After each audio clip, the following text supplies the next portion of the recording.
I am delighted to introduce you to Michael Tozzoli, CEO of West Bergen Mental Healthcare. We also have Barbara Hand here, and they're both going to be answering your questions. So we're excited to have you. And Michael, you can take it away. Carrie, thank you so much. I am really excited to be here. I'm going to tell you, anyone that has seen me speak before knows that I don't like to sit and stay in one place. So I'm really feeling a little limited because I'm going to sit in my seat here and stay here, but I'm very much looking forward to it. Thank you for the invitation, Carrie. I have to tell you that West Bergen Mental Healthcare and the Ridgewood Public Library, we appreciate our partnership together.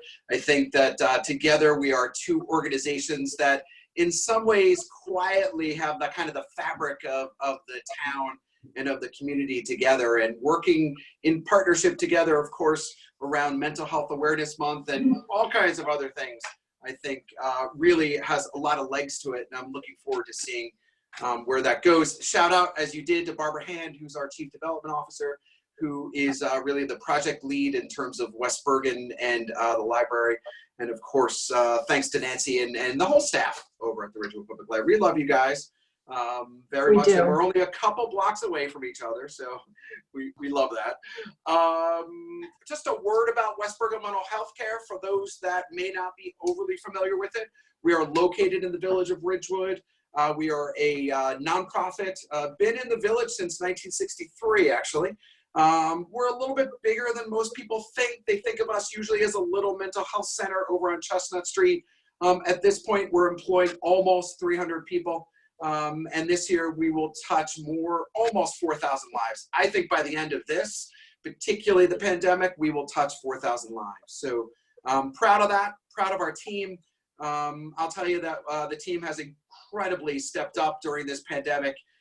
We have a hotline going, by the way, for frontline folks. And for anyone that needs to talk, you can call West Bergen and talk to a therapist without being a client and without making an appointment. You can absolutely just do that. And so we're going to be rolling out a number of programs as the weeks go on. I think it's going to be upon us in the West Bergen world and others in the mental health community and the library, by the way, to really think about how organizationally we are going to respond to the pandemic and how we are each going to respond to trauma and crisis and anxiety. And so I just want to, again, thank you very much for the invitation. Carrie, you've been incredibly organized in keeping us on schedule and up against the wall when we're supposed to be, and we appreciate that very, very much. Well, I have the time. I would be remiss if I did do a very quick shout out to my cousin who's dialing in from Natick, Massachusetts. So thumbs up to Gary Hoyt out there. So here we are. We are in crisis. We are in a pandemic. And, you know, when we look at the research and think about what a crisis is, this is an unusual one. And it's an unusual one because we are all experiencing it. This is not that surprising that we have so many people on the phone tonight. If we think about each of our individual lives, we've all had crises in our lives. We've had deaths, and we've had loss of jobs, and we've had relationships that have gone amiss, and we've had our own personal crises, but those crises were ours. They belonged to us. They sat with us. They were in our head. They were in our heart, and they were in some ways very personal. This pandemic is in some ways the great equalizer. It is among everybody is experiencing this in one way or another. I'm not suggesting at all that everyone is dealing with the same level of crisis, but in terms of us all being in crisis together, we are in it together for sure. And in some ways, it's the great equalizer. And in some ways, I like it because it connects us to each other in a way that I think we'll talk about this evening, that actually is going to be quite helpful in helping us all cope as it relates to depression, anxiety, PTSD, and some of those other things that we're all concerned about. What makes this crisis difference? Impacting on all of us in one way or another. It's frightening. So we're worried about death, we're worried about illness, about ourselves, our family, our loved ones. Another component that makes this crisis a little bit different is there is no clear timeline for its ending. So typically when we're in crisis, we have some sense, even when we have a traumatic illness in our families, or you have some kind of work crisis going on, typically you have some sense of timeline. So this is going to be a month-long crisis, or a 2-week-long crisis, or a 2-month-long crisis. This one is very unclear, and that doesn't help as it relates to anxiety and as it relates to depression, and we're going to talk more about that tonight. The other thing that makes this different is that it's not entirely clear when and how this is going to be over. So I may define it being over in my way, and Carrie may define it in her way, and Barbara Hand may define it in her ways, and Mary Meekham's going to think about it in her way.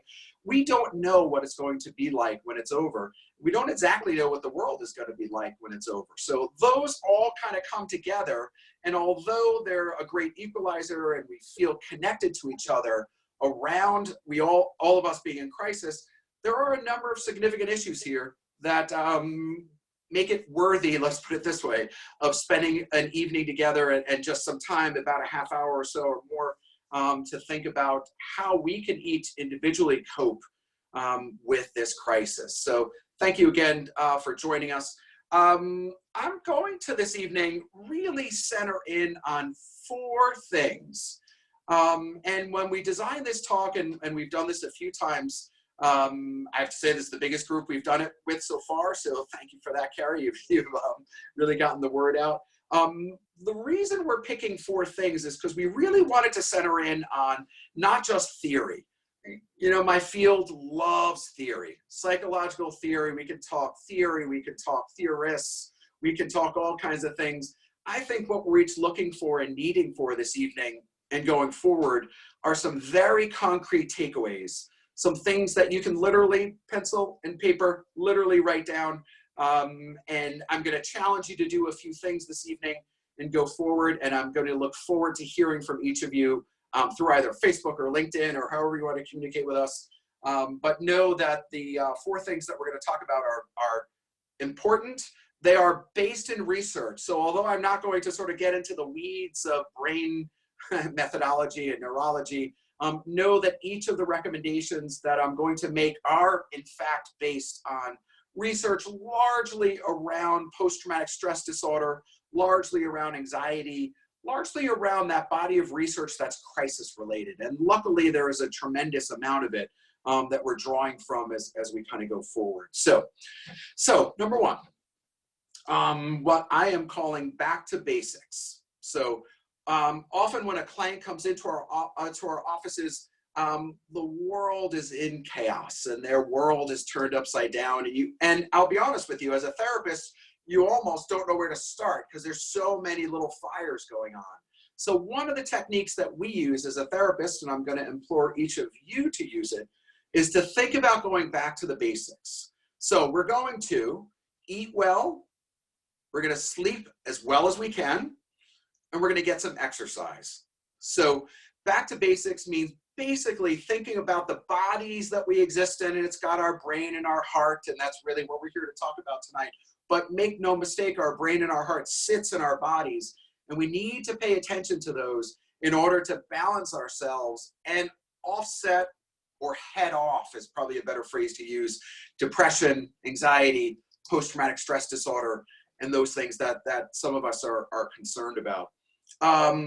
Know that as it relates to eating well and sleeping well and taking care of your body by occasionally taking a walk or getting some exercise, I'm going to be asking you to do that in small steps. So if you can tomorrow at lunch make a better choice as it relates to what you're going to eat, I'm going to ask you to do that and to celebrate that in yourself and with yourself.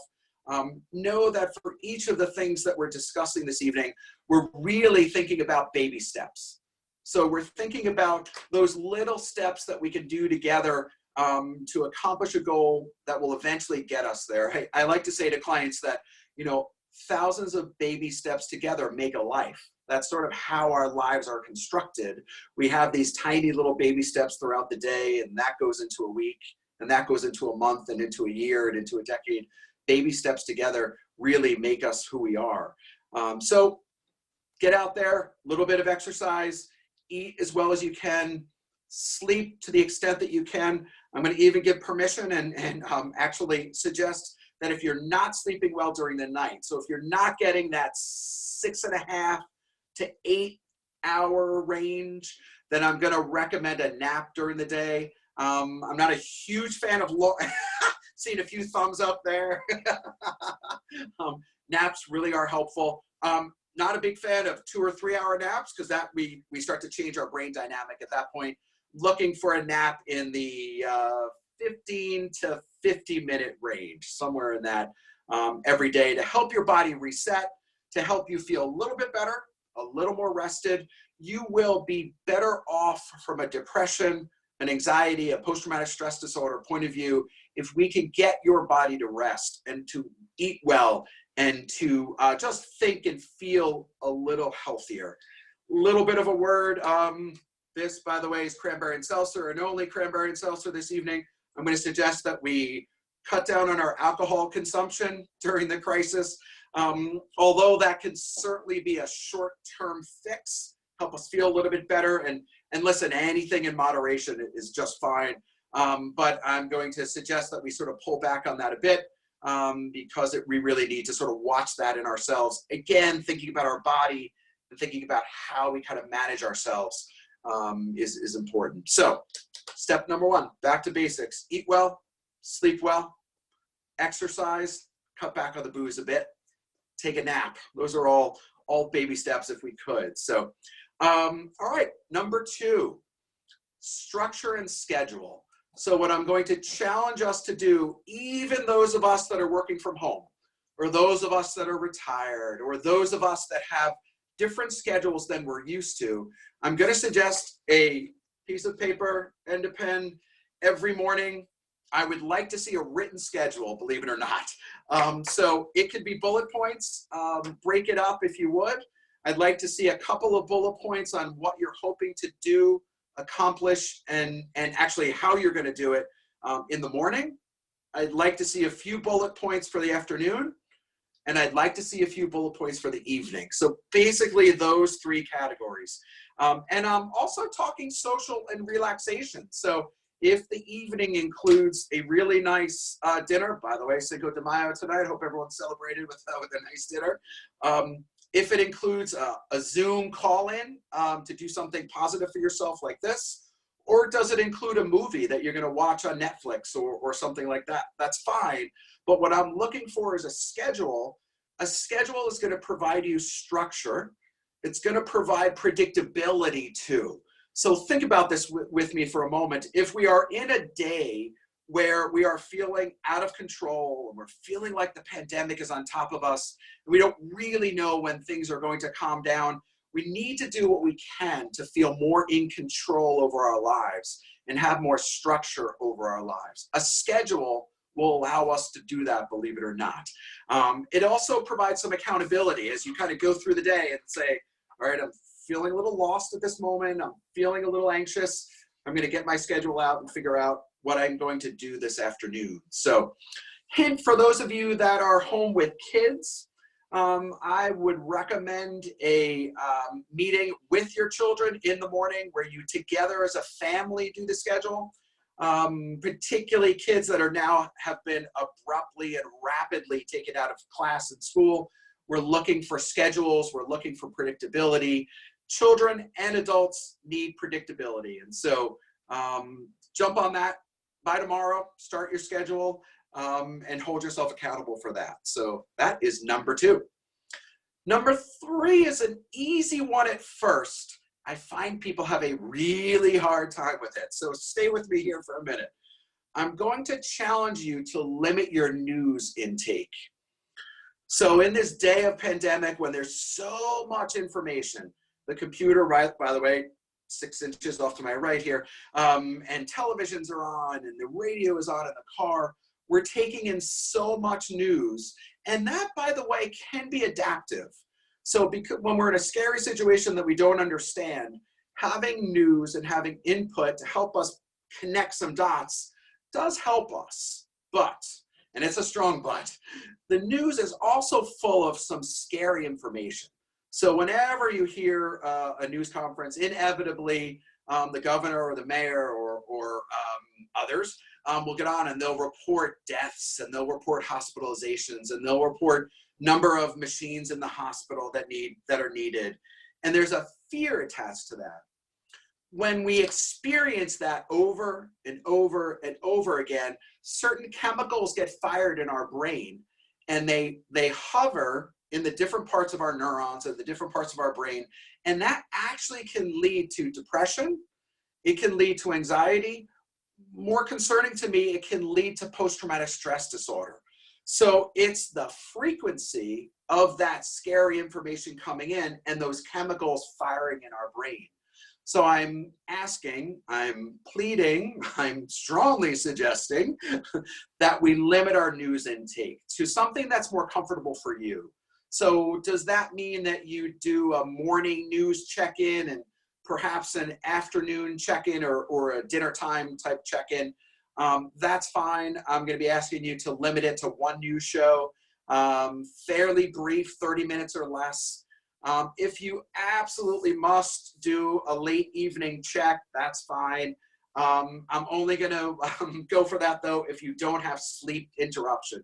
If you have difficulty sleeping, do not flood yourself with news from 9:30 to 11 and then expect that you're going to be able to sleep. Adrenaline gets fired. There literally are chemicals in your brain that get fired that are not going to allow you to sleep.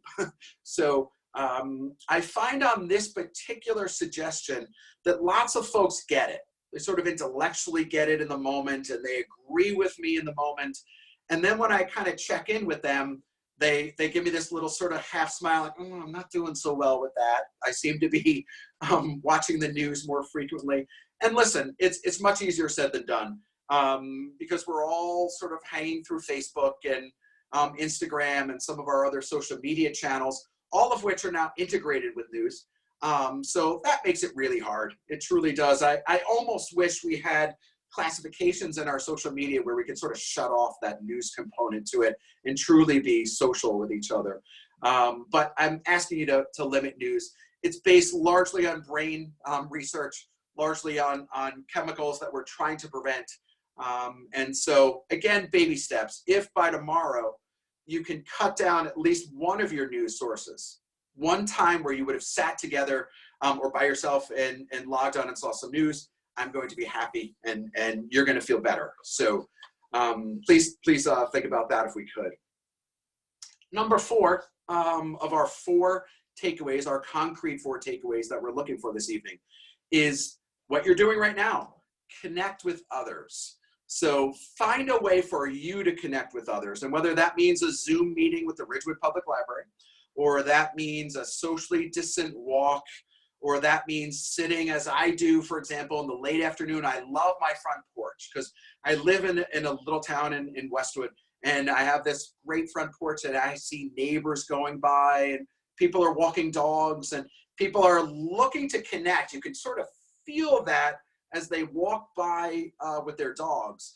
And they typically in, maybe not in my town, but in some places in New Jersey and in the tri-state area, some people are not great with eye contact and not great with saying hello to each other. I know when I travel to other parts of the United States, and it takes me a little while to get used to everyone's friendliness there for a while. I am finding that that's a little bit different now. People are seeking to connect. People are wanting to connect. And I'm asking you as a concrete takeaway tonight to figure out a strategy. Again, pen, paper, figure out what works for you. So does that mean Zoom? Does that mean a call? Does it mean meeting with a friend as I did today and just took a walk, again, 8-10 feet apart, we did it, but at least we were able to connect and touch base with each other. Does it mean I have a friend who, and I thought this was a great suggestion, I have a friend who has made a list of 6 or 7 people in their life that they've lost touch with, that they've really enjoyed connecting with in their past, and then had meaning to them in their past. And they are about once or twice a week chipping away at that list reaching out, giving them a call, calling a cousin in Massachusetts that you haven't talked to in years, and actually connect and say hello to each other and really talk to each other. So social connection, even for the introverts that are out there, and I know you're out there, introverts. I know that I know that the introverts are loving this working from home, and they're loving when we zoom off and click off, leave the meeting. I really get that. But even introverts need social connection. So particularly for you introverts, I'm going to ask you to really challenge yourself to socially connect with each other in a way that is comfortable for you, in a way that is that resonates for you and sits well with you. But social connection is really critical when we're feeling a little lost and we're feeling like we need to connect with people so that we feel a little more safe and secure. So let's quickly go over the 4 again if we can. So number 1, back to basics, right? So we're going to be eating well. We're going to be sleeping as well as we can. We're going to get as much exercise as we can. And I don't even mean exercise, I mean movement. Take a walk, get out there and move around. We're going to limit our alcohol consumption, okay? That's our back to basics. That's really about our body, all right? Number 2, we were going to schedule and structure ourselves. So we're going to be looking for a written schedule or whatever works for you. We're going to be looking for a few bullet points, morning, afternoon, and evening. And if we have children, we're going to be having a family meeting together where we design the schedule for the day. Predictability is a mother of an invention when it comes to an uncontrolled and scary situation for all of us, but particularly for children under the age of 11. So we're looking really for that as well. We're going to challenge ourselves to limit our news source. Limit, limit, limit. There are brain reasons that I'm saying that, not just because I think it's a good idea. The research tells us to please limit your the scary information that's being taken in by each of us. And we're going to be asking you each to connect with each other. So we're going to be asking you to socially connect. We're going to be asking in whatever way is comfortable for you. But we're going to push ourselves a little out of our comfort zone for some of us. And we're going to be looking for that social connection. So those are our 4 takeaways, very concrete. And in fact, I'm thinking, Carrie, you know what we can do is probably send that to you in a Word document. And maybe we can send a nice note out to everyone, thanking them for joining and just with a reminder on that. I think that might be a way to go. I do want to talk just for a minute or two and a couple of minutes before we open for questions about depression and anxiety. Depression and anxiety certainly are going to be a challenge as we go forward, particularly anxiety, although depression will certainly seep in as it relates to significant unemployment, significant financial stress, worry, and that's more anxiety, worry about our jobs and worry about our families and the health of our loved ones and our world. And so what we want to think about here is know that with regard to depression and anxiety, and those things that you normally think about when you think about depression and anxiety, know that having a bit of that now is really quite normal. I would be a little bit concerned, and I'm guessing that if you have made the decision to log on to a Zoom meeting with the Ridgewood Public Library about mental health, that you're a little more in tune to yourself and to mental health. But just a word that we would expect ourselves to have some days where we're going to be a little more upset than others. We're going to have those days where we're going to be feeling a little sad. We may have days where we're not sleeping well because our anxiety is up and we have hypervigilance. So we're constantly worrying and ruminating about things. I'm not really worried about that because in some ways those things are adaptive to the situation. It's a little bit like if it's pouring out, you've got to put an umbrella up and you're going to get a little wet. You really are going to get a little wet. We're not going to let you drown, but you're going to get a little wet. So know that if you do have those days where you feel a little down and you're experiencing some difficulty, know that that is completely normal.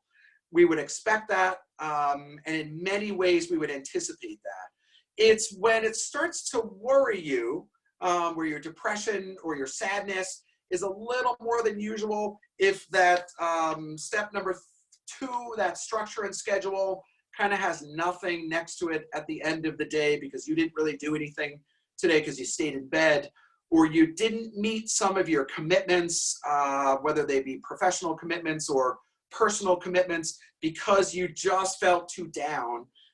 If your anxiety is so high that you're not able to sleep and you're not able to sort of manage yourself, then you're going to want to be seeking help. Know that most practitioners, and certainly this is true at West Bergen, we have moved entirely onto telephone and Zoom therapy. But know that most practitioners have at this point at least 90% of the ones that I know. So know that we are out here in the mental health community and here to help. I would encourage you, if you think you need some help, to reach out, to at least have a conversation with someone. Doesn't even necessarily mean you need therapy at all. And funny thing to say, don't tell anyone, although Carrie's recording this, but don't, as the CEO of West Bergen Mental Healthcare, I would say that I am not someone that thinks you need to be in therapy your entire life. A lot of your life maybe, but not your entire life. So know that sometimes, particularly when it comes to depression and anxiety, we need a little tune-up. So we need a little bit of help working that through. And so just a word about how to pick a practitioner. Certainly think about asking your friends for folks that they've seen.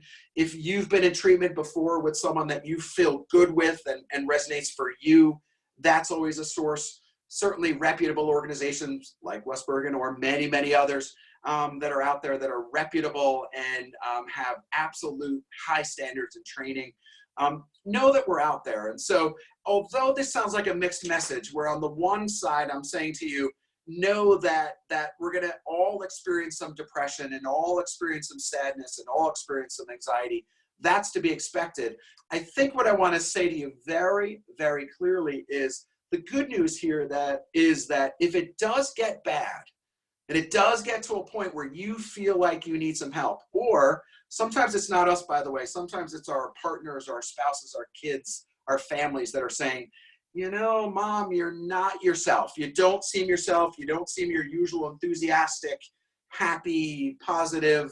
I'm feeling like you're a little negative. Or Dad, you know, you've called in sick again 2 days in a row because you haven't gotten out of bed. Know that in the mental health community out here, in the professional mental health community, treatment really does work. The data is incredibly clear that, particularly as it relates to anxiety and it particularly relates to depression, treatment works. And a little bit of a tip that I always tell people over and over and over again, small fires are so much easier to put out than big fires. So come to me and come to us as practitioners when there's a little bit of a fire, not when I need the entire Ridgewood Fire Department to come and put the fire out. So think about that as you go forward. Think about reaching out, and certainly you can call me. You can call those of us at West Bergen if you even think you might need some help, or if you have a family member that might need some help. So with that, I have hit exactly 30 minutes on my timer here, which was my goal. And I'd love to open to questions or comments or anything that you wish to share tonight. I am happy to hear it. So just a reminder, most folks are on mute. So if you're going to ask a question, raise your hand and our master of ceremonies, Carrie, can undo it, or yes, you can mute it yourselves, unmute it yourselves. And I also, thank you so much, Michael. That was absolutely wonderful. And I think it was so helpful for all of us here. I also, in addition to this, if you're on Facebook, to please follow West Bergen Mental Healthcare. They have some wonderful resources that they've been promoting. And in addition to our partnership with West Bergen Mental Healthcare, there's also the Ridgewood Stigma Free Committee, and Dawn is and they helped us put this together as well. So I just wanted to, I forgot to shout out to them earlier, so I wanted to shout out to them again. But please, if you have big time shout out to all the Stigma Free committees. You're right. Yes. So if you have a question, feel free to unmute yourself and ask away. I have a question. I have 3 kids, boys that are 12 and 7th grade, and then a high school freshman. This has been incredibly hard on them, and they're each taking it in a very different way. One is fine. One had been the worst student, and she's now the best student. And one was an okay student, and he is now disastrous, like refusing to do work. He's definitely signs of depression. I'm like losing it because I'm working still. My husband's working. talked on the phone with the guidance counselors, school psychologists, principals, everybody. And he is just like shutting everything out, the world out. He's like, why bother? Interesting. And he every day I actually adopted my work schedule to stay at home in the morning so that I could make sure you're logged in. Okay. And I do my emails, logging in and go through. And I see him logged in, and yet I get the absentee thing the next day. And in the beginning, it was like, I forgot to press submit. But it's like I'm seeing this major depression in not only that, sleeping, wanting to sleep all the time, but he's like, why bother doing the work? This is stupid, and I don't like it. And I've talked to the school about how he needs that personal touch. And ask for some like Zoom one-on-one meetings. But do you have any advice of, he's shut down. He won't talk to me. I keep on saying, what's wrong, buddy? Can we talk about this? And can I help you in anything? Wow, that's a challenge. Thank you for your openness and your sharing. I appreciate that. I do have two thoughts, just to sort of throw out there, particularly with boys and particularly with teenagers at that age. I would engage in a conversation with him, not when he's feeling his lowest. So sometimes we get caught in these moments, and we do this, by the way, with each other as adults and as couples. When someone goes into that lull where they're really feeling lousy, I get nervous as a parent or as a sibling or as a family member, and I try to swoop in right at that moment. And it is arguably the worst time that you can engage someone in that conversation. Okay. So a little bit of discipline from you, mom and dad, and siblings would be to engage in the conversation when you spot a glimmer of hope, when he feels a little chatty, when he seems a little bit like he's doing a little bit better. I would do it very theoretically, and I would do it usually with a teenage boy. My recommendation is go for a very long drive, because teenage boys do not like to sit face to face. It's not comfortable for them. I find that you get the most information out of them when you're driving around. So I often suggest that people take the longest route around Ridgewood that they know, or seem to get lost, or have to do an errand that's really far from here, because teenagers in particular will talk as you're driving when it doesn't really feel like you're having the conversation. It's got to feel like it's just sort of naturally happening. During that conversation in the car, or whenever he's feeling a little bit better, I would be having a theoretical conversation with him. So I'd be saying something like, last week was hard on you. Yeah, you had a really hard time. I know I am having a really hard time, and I'm dad or I'm mom. I'm really struggling. I'm having a really hard time. I would be asking him, first of all, giving him some thoughts on how you're coping. So role modeling, right? That really concrete right in front of you. And then ask him very theoretically, when he's in a better place, what do you think would be helpful? What do you think would be helpful to you when you get like that? How can we be helpful as a family? How can we work together? A lot of we language, so that it doesn't feel like it's all on him. I'd be making it into a family issue. We're all struggling. We're all having a hard time together. I'd be really looking at it as a family systems issue. Teenage boys do not want to be the center of the universe with the world spinning around them when they're feeling lousy. So we're going to move him out to become a planet rather than the sun. And we're going to talk about how the family is functioning and how we all do when we feel lousy. Here's what Jackie does. Here's what Billy does. Here's what I do. And you're really just sort of taking him out of the center. Is that helpful at all? Does that make sense? That's really helpful. Yeah, that's because we went for a walk about a month ago, and I walk very fast, and he was trying to keep up. So it was disorienting for him. and we talked about things, and he wondered about if camp was going to be canceled because he loved summer camp. And I said, who knows? A month ago we didn't know. And that was on his mind, and we talked about it, and he was very open in that conversation. So I think that's good. Yeah. Yeah, it's that lack of face-to-face, the exercise a little bit. That you're right. So we're firing neurons and feeling a little bit better in terms of our body. So yeah, good. Take him on another walk. Yeah. Good. Thanks. Sure. Good luck, and do not hesitate to reach out if I can be helpful at all. Okay. Thank you. Yep. So, Michael, real quick, we also have a very special guest here. Chief Lucky is here, and she had a couple of comments for the folks here as well that she wanted to add. Right, Jackie, hello. Oh, unmute yourself, or I'll do it. There you go. There. Hi, Michael. First, Jackie, I want to so good say, see you. good to see everybody here. Michael, thank you so much for this. It is such an important topic for everybody to be listening to. And your pointers, I will say, are spot on. They are things you and I have discussed many times in the past. Mm-hmm. And I know the true importance of those to be able to get through the, any point in time, but especially when we're under such the high stress that we are right now with this ongoing pandemic. And I just wanted to let everybody know that at all points in times, 24/7, the Ridgewood Police Department is here for you. Whatever your problem may be, please don't hesitate to reach out. There are times, I know even as Michael was saying, that sometimes you feel like you may be all alone and you don't know who else to call. Obviously, the Ridgewood Library and West Bergen Mental Health are fantastic resources, but sometimes you just need that really quick answer, and that is always the Ridgewood Police Department. So please, we are here for you. Whatever it is you need, we can help connect you to those resources.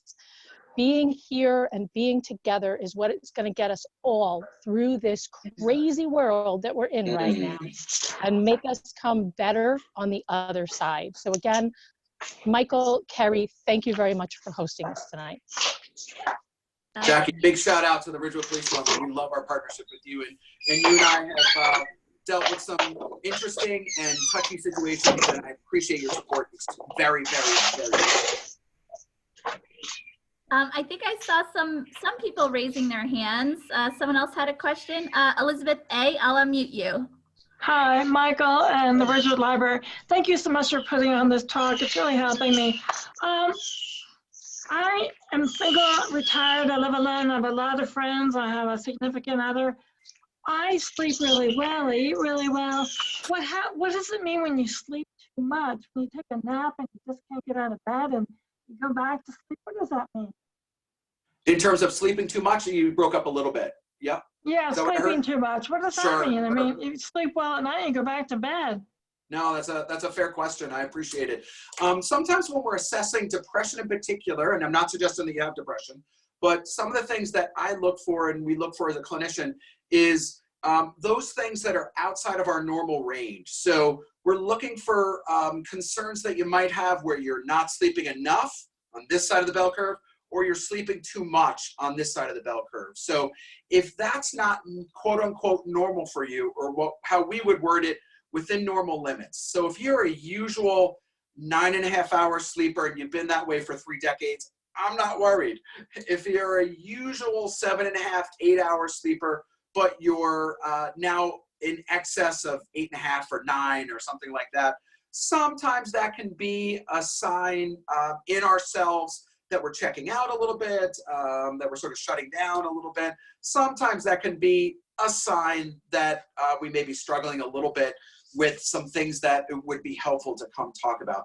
Sometimes it's, and the first thing I would check, by the way, with that is sometimes it's our body. So sometimes we would do a physical or something, and I know that's hard to do now, but we want to sort of check that box off and make sure that we don't have some other things going on. Sometimes there's actually some medical things that can certainly cause that. So we want to make sure that that's not it. If that's not it, then you may want to chat with someone a little bit just to sort of explore what that sleeping is about and checking in. I appreciate and I think what I hear you saying is that your antenna's up a little bit because it doesn't seem quite regular for you. No, but I don't feel depressed when I get out of bed, but it's not normal to sleep as much as I'm sleeping. So thank you, Michael. Absolutely, Elizabeth, no problem. I see, Susan, you have a white hat on. There's a few Susans. So. Yeah. Hi, Michael. Thank you for doing this presentation. Sure. Also, thank you to the Ridgewood Library. My question is, how do you address anxiety especially for kids, because the unknown, especially going into like the summer, they don't know when the pandemic is going to end, when life will resume. I know like the school year just got you know. Sure did. And then the question is, how will school resume in the fall? Will it resume in the fall, or will it be still remote learning? How do you address those? Because there's this big unknown.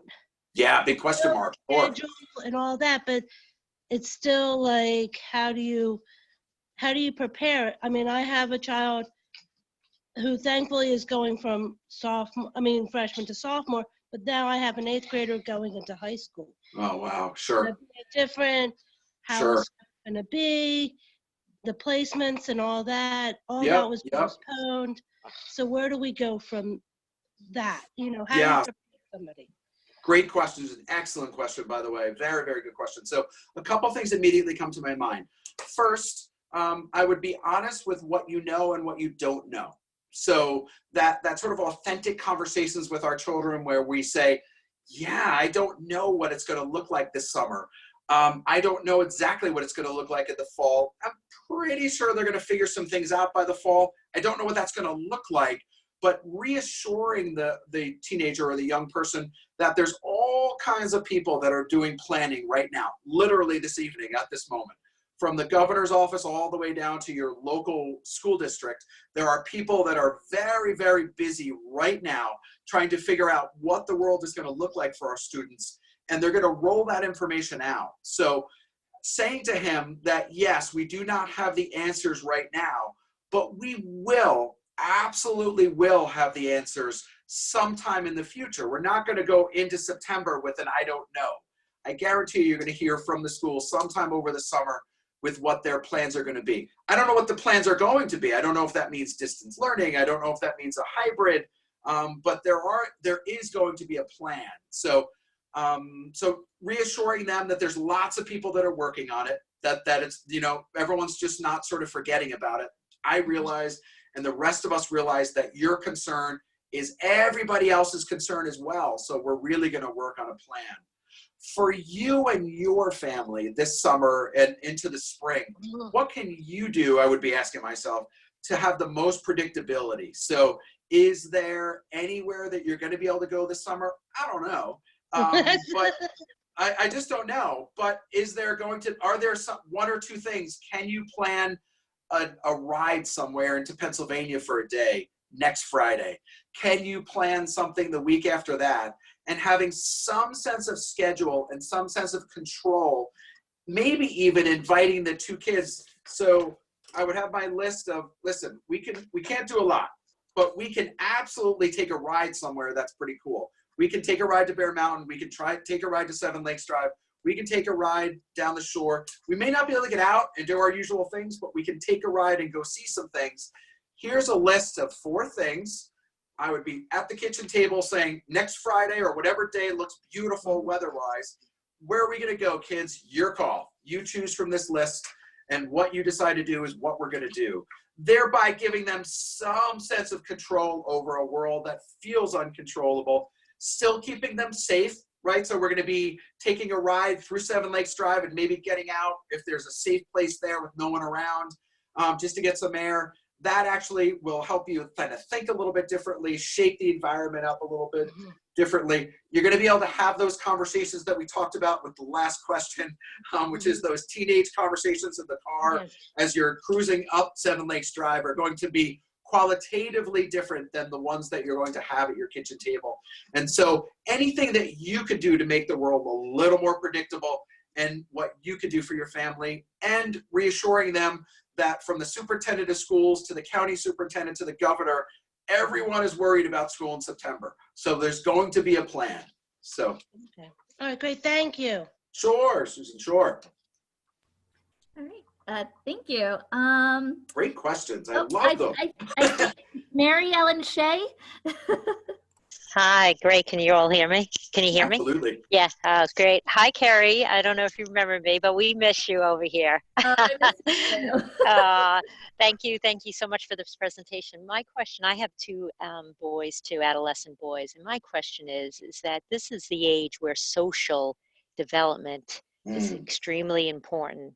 Mhm. And I have both boys who are were very social and very sports oriented. Mhm. And, you know, everything has been abrupt now, of course.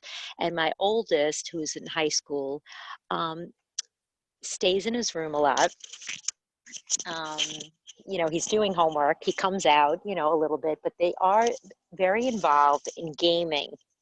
Mhm. And I find that it's a social connection to them. But Mhm. my question is where do I draw the line? Because I know it's socially for them, but you know, I feel like it's a lot.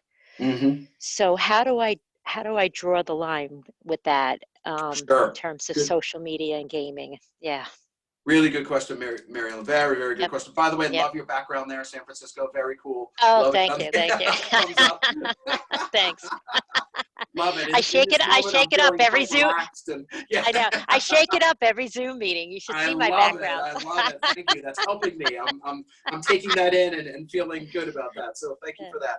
Yep, Really good question. Mhm. On the gaming, you're right that we're going to be a little more open to gaming because there is no social connection outside of that at this point. I would be doing two things. One, I would be setting a little bit of a schedule, but I would be doing it with them. I wouldn't be exactly saying, here's the schedule and handing it to them. I would be sort of sitting down as part of that family meeting at the beginning of the week saying, here's what I think we should be doing today. We're going to do this morning. You're going to be doing school. We're going to have lunch in the afternoon. You're going to be doing a little bit of other studying classes. And then how much time, I would be having a theoretical conversation, how much time do you think is reasonable in terms of the gaming? I'd be doing it from as neutral a position as I could so that you can ask questions that you may learn some things from. So I'd be asking questions like, how does gaming help you? Like, what does that do for you? Because I'm not a gamer. So I get it. I'm your mom. I'm not a gamer. I roll my eyes. I do whatever I do. Right, exactly. Help me understand, Johnny, what that gaming does for you so that I can have a better understanding of how it's helpful to you or not helpful to you. Kids do love to talk about gaming. So, so if we can keep to that, and I think about these conversations with that ratio of parent 2 ears to 1 mouth kind of ratio. So we're listening to the kids twice as much as we're talking in that kind of ratio where we're taking in from the kids and reflecting on that and thinking about, okay, I appreciate this conversation. I better understand it now that you've shared. How much time do you think is reasonable, and sort of negotiate that out with them. So if your stomach is telling you that it's too much, Mom, I never underestimate a mom's intentional and stomachy perspective, because you're always right. So, thank you. I feel like I'm always right, although they don't think so. But yeah, it's just concerning about, you know, I mean, it's not just them, it's like a lot of kids, and it really is. And that's the way I would start the conversation by them, because I wouldn't put them in the center of the wheel on the spot. I'd be saying, you might blame it on me in this talk. Who knows? You may, but you might want to say something like, you know, I was talking to my friend Jeannie, and wow, all the kids are gaming. You know, and I'm not talking about you, kiddo. Like, I'm talking about all these kids. My guess is that you'll get into a conversation that'll be a little broader. That will be an 8,000-foot conversation that you're going to strategically bring down to a 3,000-foot discussion in that sort of listening kind of connected way. And by the way, not at the end of a 4-hour video session when you bang on the front door, on his bedroom door and demand to ask about the video games. We're going to be doing this on that walk or that drive to 7 The drive. I like the drive. Whatever that is. Okay, great. Thank you so much. Very helpful. Absolutely. Very helpful. Thank you. All right, I think we have time for one more question. Is that okay, Michael? Absolutely, I'm good. Okay, and I think it's your relative. All right. Hold on. I'm trying to unmute you, and it's not letting me. No worries. I'll be giving Gary a call this week. So. Okay. Yeah, I'm having technical difficulties with Gary. No problem. Gary, I promise to give you a call. Yeah, I guess if there are there any other questions? A lot of you have your pictures off, so I don't know if you're waving at me. Oh, there you go. I think we've unmuted Gary. All right. Did you have a question? Just a statement. If you can hear me now, I want to We thank can. Michael. Yep. I learn something every day. That's what I wake up with every day. Lose a few pounds, do a little exercise. Don't drink only Pepsi. Learn something important every day. Listen to the people that know. And I did that tonight. I thank you very much. Gary, it's so nice to see you. You connect me emotionally with my mom, and I appreciate that very much. Very much.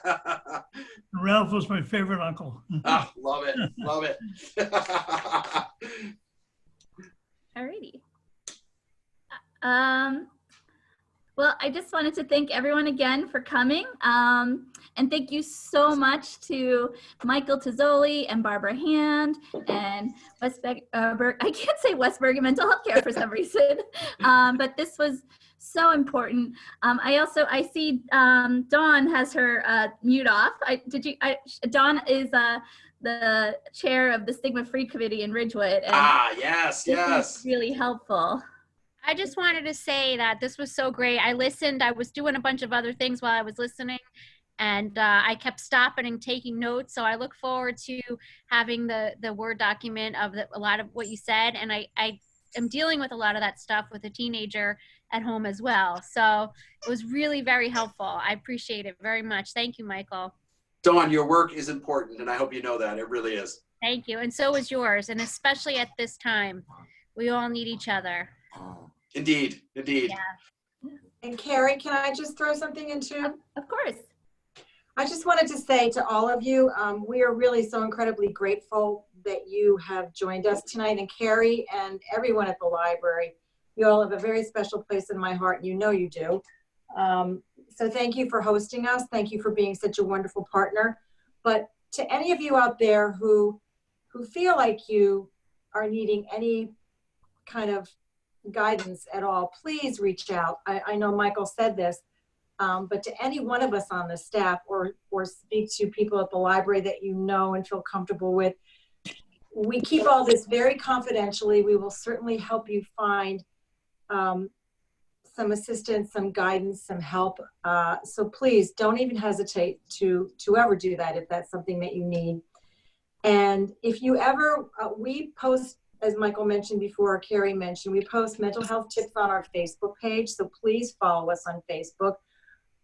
We have things on our West Bergen website that can help you in terms of tips with stress and anxiety, tips for parents and caregivers who are trying to manage the whole process of their kids being at home, and they've got a work schedule and they're trying to manage their kids' schooling schedule. So please go to our website. We update it on a regular basis. We also have some fun events coming up as well that really focus in on mental health and mental wellness. So I hope that you'll all continue to stay engaged and just always know that we're here for you. Yes. And I see, thank you, Barbara, for that. And I encourage everyone to really like and follow the Facebook pages. I see our director, Nancy Green, has joined us. Hi, Hi. Yeah, I just, hi, and Michael, thank you. And hi, Barbara and Carrie. Hi. I just wanted to say, you know, last week we had something on our website at the library called Ask a Librarian, and I asked the staff to change it to something like, you know, chat with a librarian or something. Like you don't have to be needing help to call us. You know, we have a line that staff will call you back, you know, all during the week. And we are so happy just to reach out and stay in touch with our community. We miss everybody so much. And I just wanted to say, I remember a sign I saw once up in Newport in front of a therapist's office. And it said, you don't have to be sick to get better. And I just always kind of remembered that you know, you can get help before, or you can just make connections before you need help. And well said, Nancy. Thank you. And thank you for your partnership. We appreciate it. Yeah, thank you, Michael.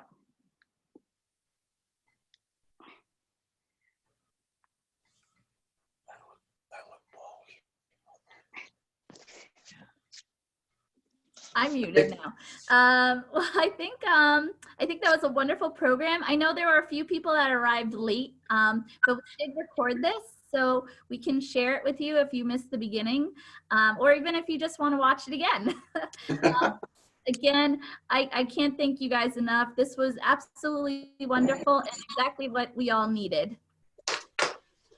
Carrie, thank you so much. You're the ultimate professional, and we loved working with you. Thank you very, very much. And thank you all for your openness. I thought the questions were really, really open and heartfelt. And so please do not hesitate to reach out. And thank you all so much. Hang in there. Thank you. Bye. Bye, everyone. Bye. Bye. Thank you. That was wonderful. Thank you. Thank you. That was good. Yes.